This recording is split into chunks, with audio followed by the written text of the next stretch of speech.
A submarine aircraft carrier is a submarine equipped with aircraft for observation or attack missions.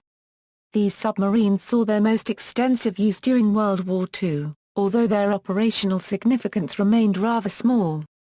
The most famous of them were the Japanese I-400 class submarine and the French submarines Surcouf, although small numbers of similar craft were built for other nations' navies as well. Most operational submarine aircraft carriers, with the exception of the I-400 and AM classes, used their aircraft for reconnaissance and observation. This is in contrast to the typical surface aircraft carrier, whose main function is serving as a base for offensive aircraft. Early history. Germany was the first nation to experiment with submarine aircraft carriers, initiated by the Imperial German Naval Air Service Commander Oberleutnant zur Seelichthau von Arnold de la Pereira, who commanded a unit of 2 Friedrichshafen FF-29 reconnaissance seaplanes in Zeebrugge. One of the first U-boats to arrive at the Zeebrugge base was Capita Lieutenant Walther Forstmann's SMU-12, which was to play the role of submarine aircraft carrier. The unarmed FF-29 seaplanes were modified to carry 26 1 or 2-pound bombs. On December 25, 1914, one of the newly modified aircraft flew across the English Channel and up the River Thames, dropping bombs on the outskirts of London, although they caused only minor damage. Although pursued by British fighters, it returned to base safely. On this first bombing mission it was apparent that the aircraft suffered more from a lack of range. Encouraged by this success, Arnold and Forstmann theorized that they could increase the range by carrying the aircraft off the British coast on the deck of submarine in a takeoff position, then launching an aircraft by partially submerging, allowing the seaplane to float off. On January 15, 1915, U-12 left Zeebrugge with a single bomb-armed FF-29 on its deck. The submarine left the harbor, seemingly dwarfed by the 53 feet 2 in wingspan of the biplane, which stretched almost of the 188 feet length of the small coastal patrol submarine. As soon as U-12 passed the safety of the breakwater, however, heavy swells threatened to damage the aircraft and Forstmann ordered the immediate launch of the seaplane. The sub's forward tanks were flooded and despite the pitching of the boat, the seaplane floated off the deck without much difficulty and took off. Arnold originally intended to rendezvous with the sub, but decided against it. After gaining altitude, Arnold left for the British coast, which he apparently flew along undetected before returning to Zeebrugge.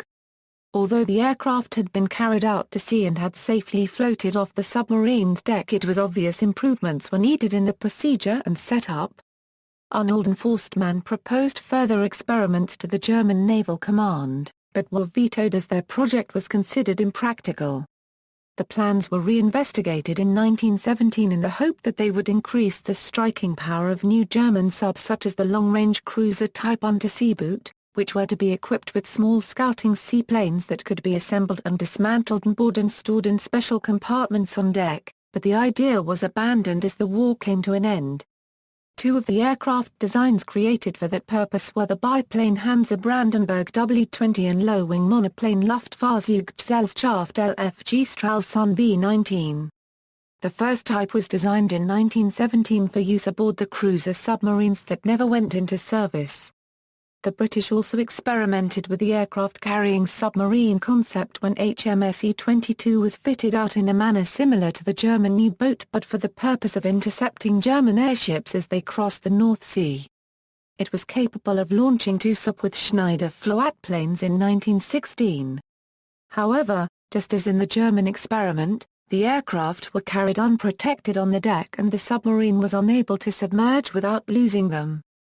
Between the wars, France Surcouf was a French submarine ordered in December 1927, launched October 18, 1929, and commissioned May 1934. At 4,000 tons displacement submerged, Surcouf was the largest submarine in the world at the start of World War II. Her short wartime career is laced with controversy and conspiracy theories. Surcouf was designed as an underwater cruiser, intended to seek and engage in surface combat. For the first part of that mission, it carried an observation float plane in a hangar built into the after part of the conning tower. For the second part, It was armed with not only 12 torpedo tubes but also a twin 8-inch gun turret forward of the conning tower. The guns were fed from a magazine holding 60 rounds and controlled by a director with a 16 feet 6 in rangefinder, mounted high enough to view a 7 miles horizon. In theory, the observation plane could direct fire out to the gun's 15 miles maximum range. Anti-aircraft cannons and machine guns were mounted on the top of the hangar. Italy equals. The Regia Marina ordered the Fiera Mosca, a submarine with a waterproof hangar for a small reconnaissance seaplane in the late 1920s. In 1928 Macchi and Piaggio each received orders for suitable aircraft which resulted in the Macchi M53 and the Piaggio Pages 8, but the program was cancelled, and the submarine's hangar was removed in December 1931, before Fiera Mosca was delivered. Japan equals.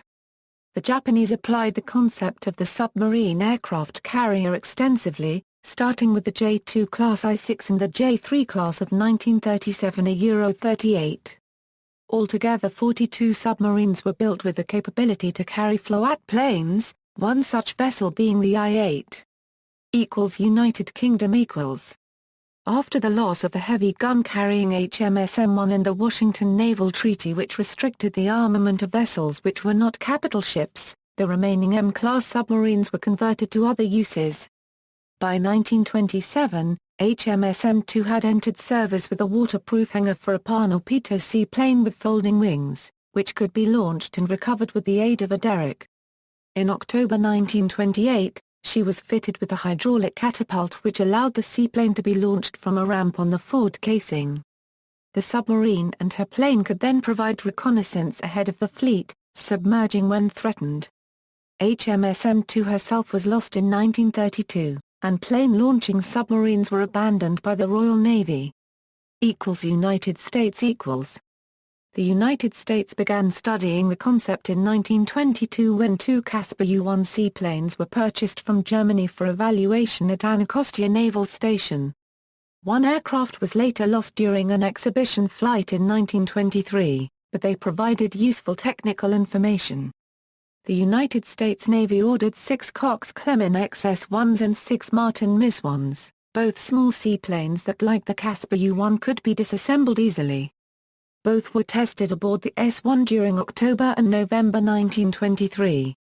Later, Cox-Clem built the improved XS-2 model, and Learning built the XSL, but the Navy had lost interest in the concept by then. Problems with launching and recovering the aircraft, and the limited military value caused interest in the concept to wane, and news that the British submarine M2 had sunk during trials in 1933, and damage to the XSL during testings on the sheltered waters of the Anacostia River ended further U.S. Navy development. World War II. Germany equals. The Kriegsmarine also started development of submarines capable of launching aircraft and ordered 4 very large cruiser U-boats in early 1939.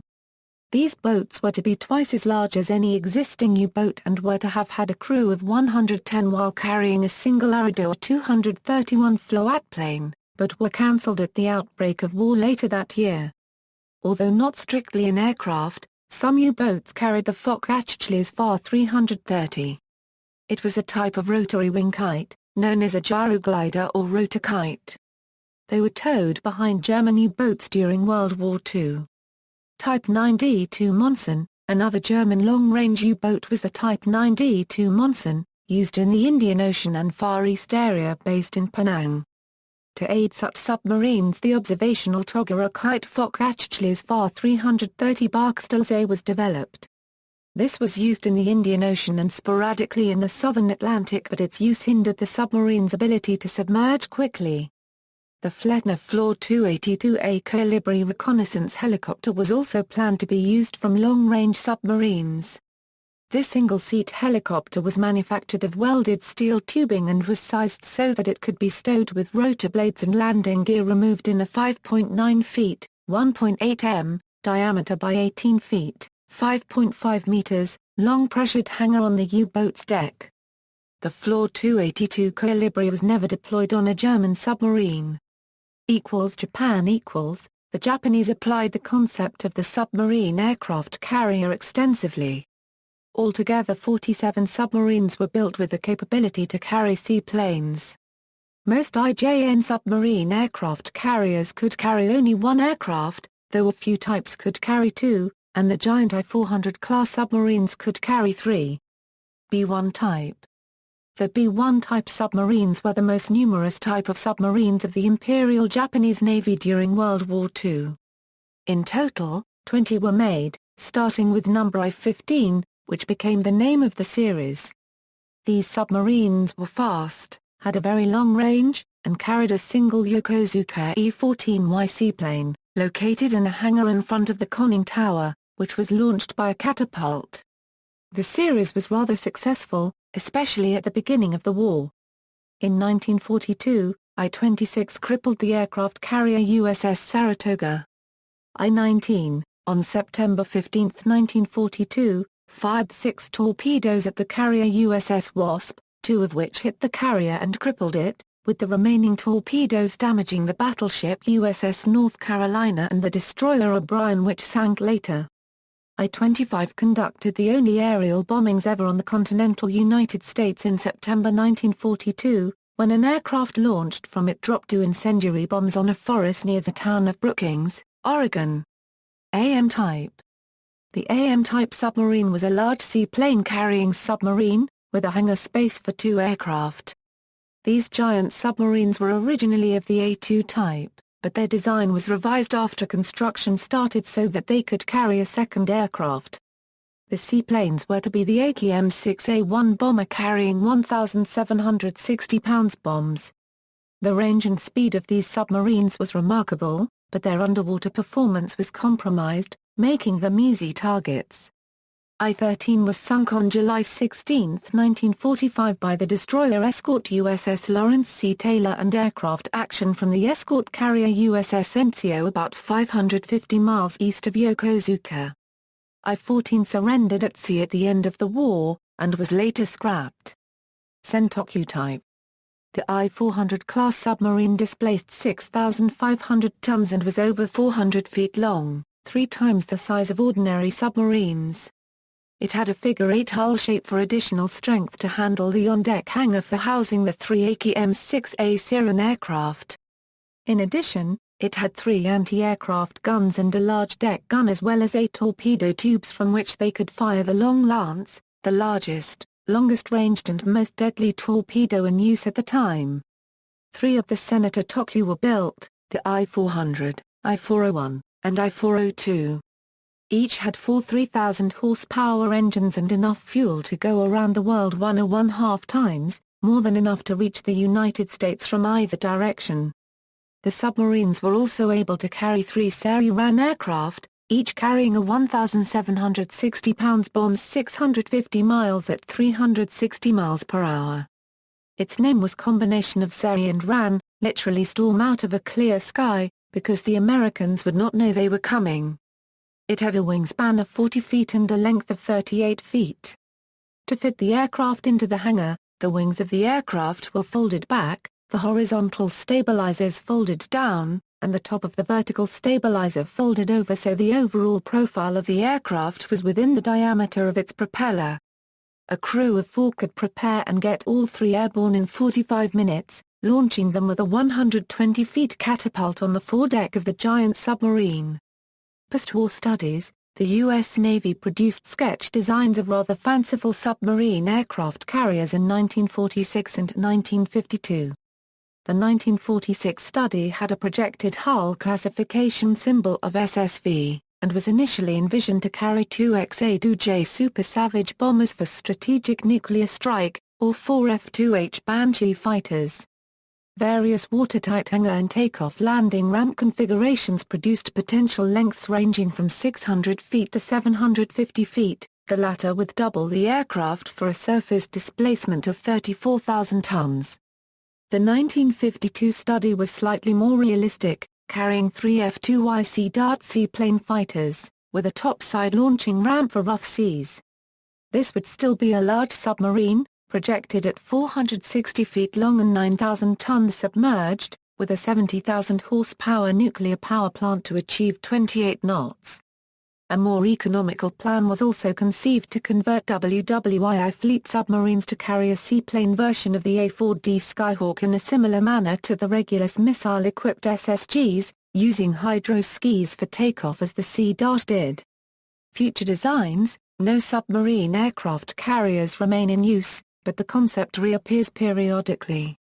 The ability to make a stealth attack has an allure, but sustained air operations largely negate the advantage of being submersible, and the size limitations preclude sizable sustained aerial operations. Furthermore, any submarine large enough to be useful would be vulnerable to detection and counterattack. Combined with the cost for such a specialized vessel, it is unlikely that any navy would consider their construction worthwhile. There are, however, several projects to develop UAV launch and recovery capabilities. There are three methods for doing so: launching out of a torpedo tube, out of a vertical ICBM launch tube, or from a custom-designed unit either in the sail or mounted on the hull. The U.S. Navy has recognizing the need for more advanced littoral combat capability, to counter growing area denial asymmetric threats that this type of vessel could provide. The German Type 212 submarines have the capability to launch UAVs. In fiction, the following is a list of fictional submarine aircraft carriers that have appeared in media. The OVA series Macross Zero featured the submarine aircraft carrier Ours to Current CDT as the principal combat vessel for anti-UN forces operating Valkyrie fighters and supporting amphibious operations. The To All the Dadanen from Full Metal Panic is a submarine capable of launching attack aircraft and armed slave combat mecha. It was depicted in the series as discarded Russian technology. The Rimfauxi and Sinfauxi from Ace Combat 5, the unsung war launch UAVs, F-35C fighters, and Sea Harriers from launch tubes.